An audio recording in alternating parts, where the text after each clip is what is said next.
Hi everybody, you're very welcome to the next episode of our podcast, Advocacy Works. I'm Siobhan Flynn and I'm here today with some of my co-hosts.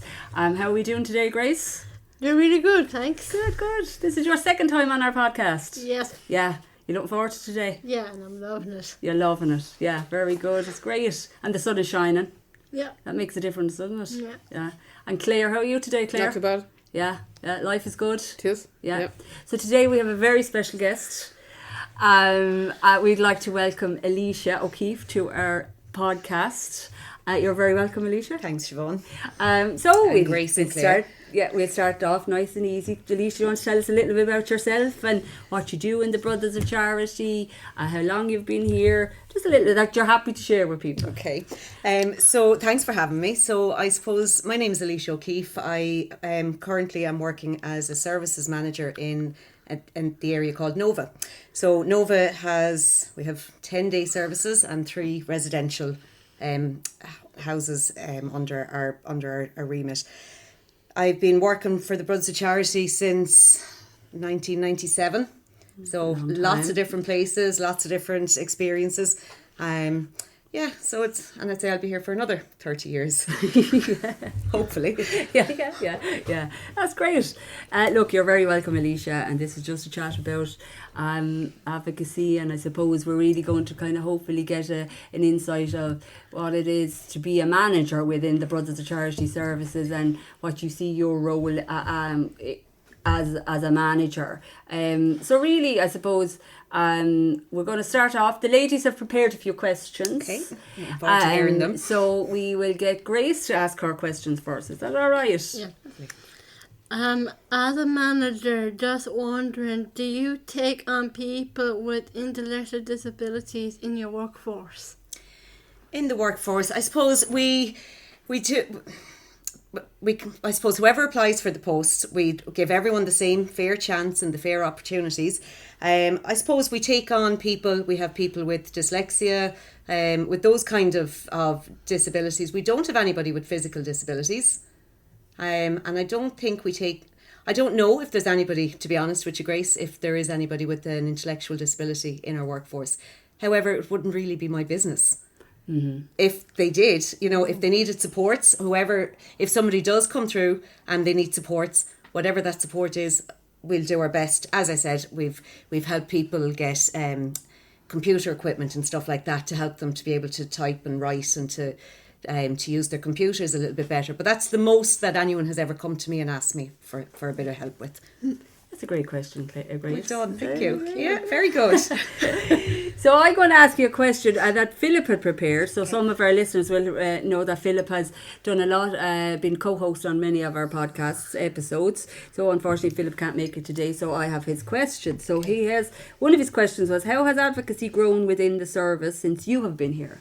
So you've been here a long time. I suppose I have. I suppose when I started first, it would have been a very, very different place. You're all too young to remember it, but I do remember it, and advocacy certainly wasn't something that was pushed or that wasn't high on anyone's agenda of making sure that people had their voices. Times have changed hugely since 1997. We've come really, really far, and I've seen advocacy move forward throughout the organisation. I suppose it's been a progressive kind of a development, and we've had I suppose I've seen it go from people learning what advocacy is, because we had to learn from the ground up. I mean, we had to get a concept of it. It would have happened in a very informal way where people would have expressed their opinions about, where they would have spoke on behalf of people thinking they were doing the right thing, but probably not with the person's, with them standing beside them, I suppose, and bringing them along. I suppose, it started with training. It starts with people learning what advocacy is, how to advocate for somebody, how to help somebody use their voice. I've seen it progress from and develop, and it's gotten bigger throughout the service over the last couple of years as we've moved along. Yeah, that is, which is brilliant, and we have spoken about this previously, and the progress that advocacy does from people, you know, initially wanting to have a key for their front door, Yes. to now it's the people are saying, well, I should be interviewing staff and I should be getting paid for that, and it's bigger than the organisation and Much things bigger, like that. So no, it's great. Like, I am not here as long as you are, but I suppose even within the years I've been here, there has been a shift, hasn't there? Do you think there's been a shift in the way advocacy is in our service? Yeah. In what way, Grace, do you think? That is a change for everyone to realise it. Well, yeah, and it goes back to the people knowing about stuff, isn't it? And having the information and the training and how the importance of all that as well. So, and having things like a podcast to be able to spread the word. Isn't that right? Another way. Another way, yeah. Like in terms of even people getting paid for work. That when I started, you know, all them years ago, people weren't paid. They just weren't given the fair treatment that every other people were getting. People with disabilities were at a disadvantage from that perspective. But definitely we've seen a huge improvement, a huge development in that. Yeah, which is great. And that people have jobs out in the community, and Grace has 2 jobs. Yeah. And Claire has a job, and you know, so like there's huge progression, which is great. So in the last 20 years we've seen great steps forward, not only within our service. Now we've loads more to do. Oh, absolutely. Yeah, we can talk about that in a little while, but definitely from where we've come, from seeing it from having people not having any voice, living in community, living in group homes with I mean, there was even just before I started here, there was even a central store where everyone got their clothes from. Yeah. I mean, that's how far we've come. Now people have they have access to their own money, they have their own choice around what, you know, and rightly, why not? Yeah, do you know, go to Dunn's and do their shopping, yes, or they go, so that, and it's not, 1997 is not that long ago. No, it isn't. You know, it's 27 years ago, because my daughter was born in 1997, but like, so it's not beyond, you know, no, not I don't that feel long I'm ago. here, it's not 70 you know, or 80. no, you're here a long time though. I'm here a while. Longer than I care to think of. Yeah, but well, that's great. It's good, you know, because you were here at a different time. A different time, which is great to see. And that's great. Have you a question there, Claire? Have you for Alicia? I have one or two. What do you know about advocacy?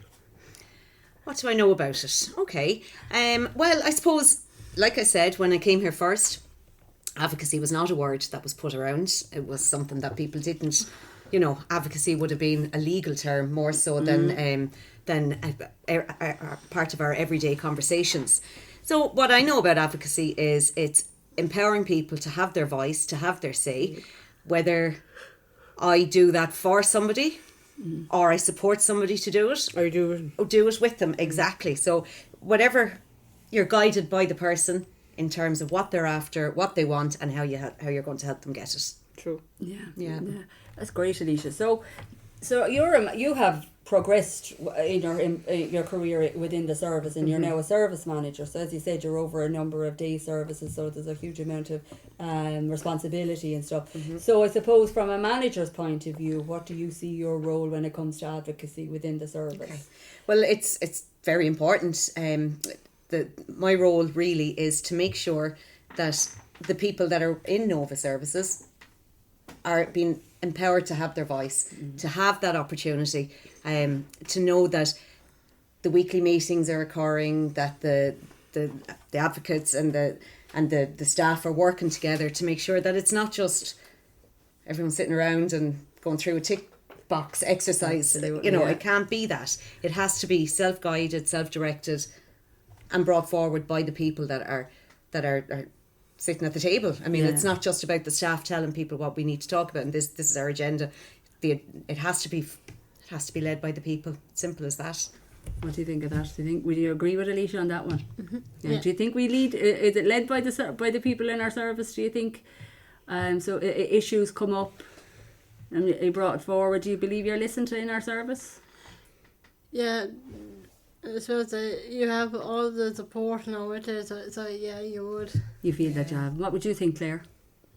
Sometimes. Sometimes, yeah, but that's okay too. It's not, we're not perfect. I know that. We're not. I think, and that's important that we admit that as well. Yeah. That we're not perfect at everything. No. But we're trying our best, aren't we? Yeah. To make sure that your voices are heard, and that's Yes. important from a manager's point of view as well. And Alicia's very busy, and all our managers within our service are really, really busy. But I suppose it's kind of getting back to that fact that the voice of the person is remembered, and that when decisions are being made, that people's opinions are sought, and that and that's important as well. So, It is. and I think we do. Look, we're not perfect, so we're not clear. I know that. Yeah, It's definitely a journey, and you're learning on your journey. Do you know what I Yeah, mean? It's yeah. you're figuring it out, and if something didn't work, then we'll try something different. And like, there is a challenge, and it's great that you ladies are sitting here and you have your questions in front. We have a lot of people in the organisation that can't speak for themselves, so you have staff then trying to figure out, advocate for them, figure out, and make sure that they're advocating the correct message for the individuals. Yeah, and that is difficult. It's a challenge. It is a challenge for all services, for people who can't verbally tell people. They communicate differently than the spoken word. So, and that can be a bit of a challenge. But I suppose the important part of that is to ensure that they're not a forgotten group. Absolutely. And I think That's it. yeah, we try our best on that. Yeah. Don't we? Yeah. What do you think, Grace? You're a great advocate anyway, aren't you? For yourself and everybody else. I do. Yeah. And rightly so. Yeah, very good. So Grace has a list of questions, so we'll better get through them So now, I or we'll see. be here all day. So have you another question for Elisha then? Say you have people with disabilities working in an office, would they have the same rights, pay, and treated the same as everyone else? I absolutely would hope so, and if they weren't, if there were people who were in a situation and they weren't on the same rights and the same pay, then I'd be bringing it to the advocacy, the council, to be discussed and to see what do we do about this. Yeah, That's an issue that if it wasn't in place, we would be bringing forward. Yeah, that would be important, wouldn't Yeah. it? And that would be definitely something that the manager Yes. would very much need to know about, wouldn't Yes. it? Yeah, that's a really good question as well. Thanks, Grace. We'll go to Claire for the next one, will we? How would you advocate someone who cannot talk back to you?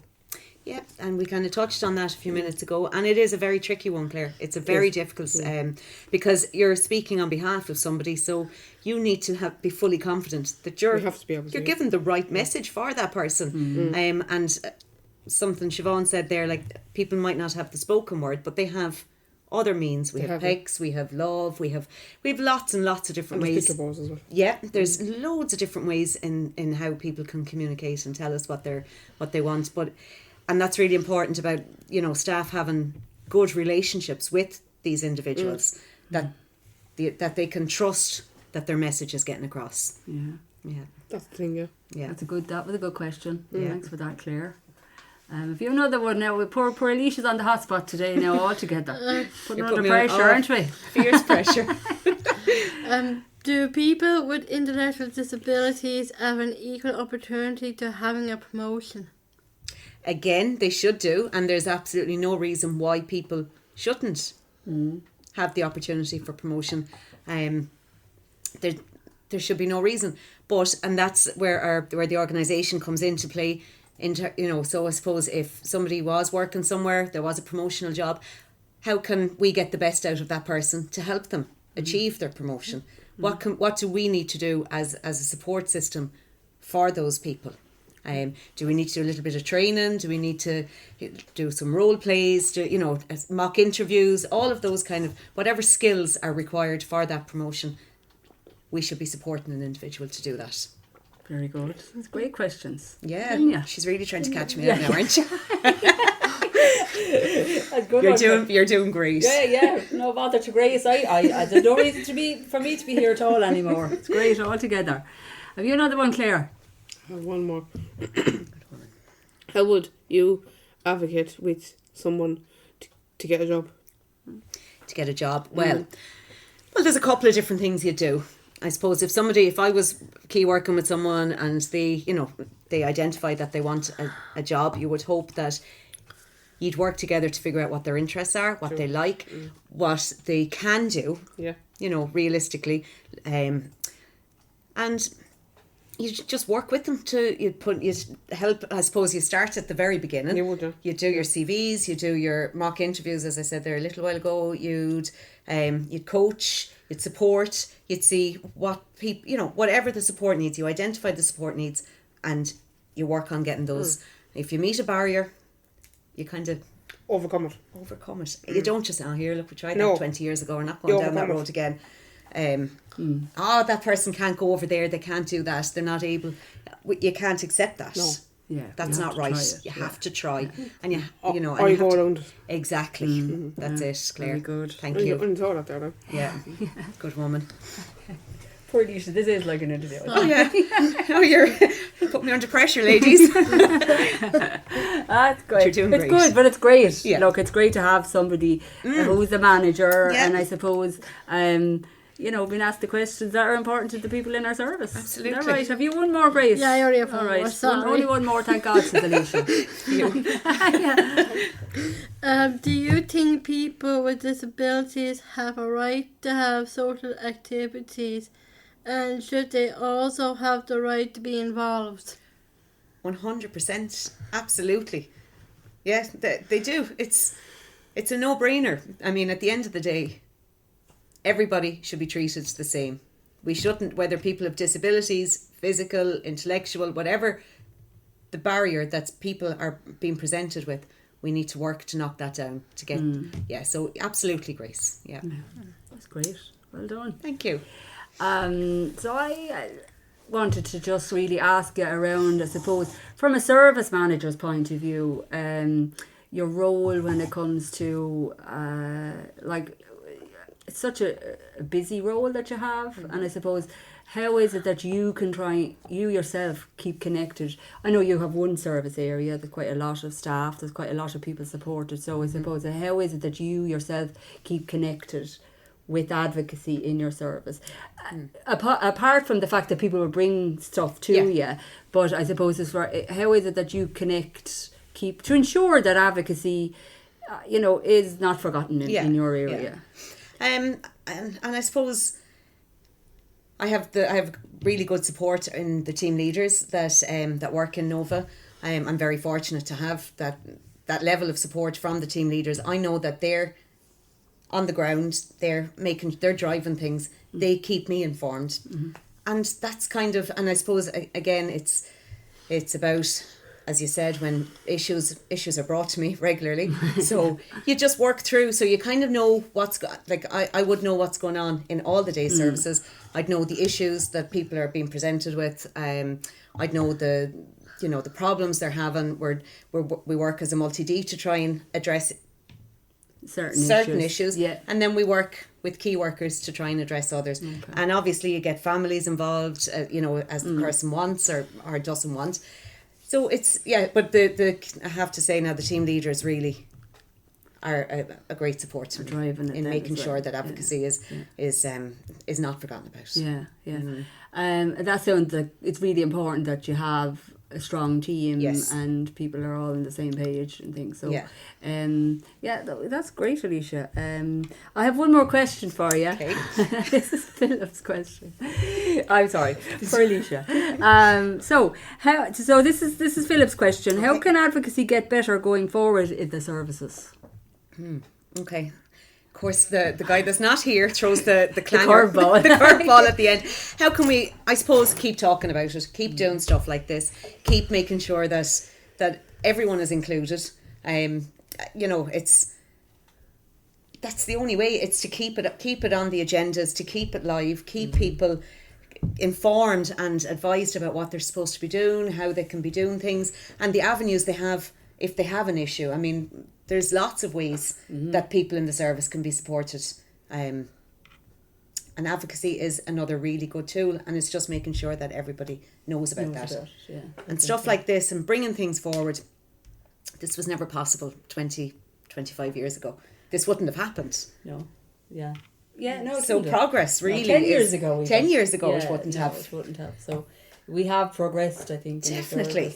And it's to acknowledge that. yeah, no, and we've spoken about this previously, haven't we, Claire, on our other episodes. And Grace, the last time you were on the podcast, we talked about the UN Convention and the importance of it, and how, you know, we have to move forward as a country, but I suppose we have to move forward as a service as well, don't we? That's important. Yeah. Have you anything else you'd like to say to Elisha now before we wrap up today's episode? No, just thanks very much for being here.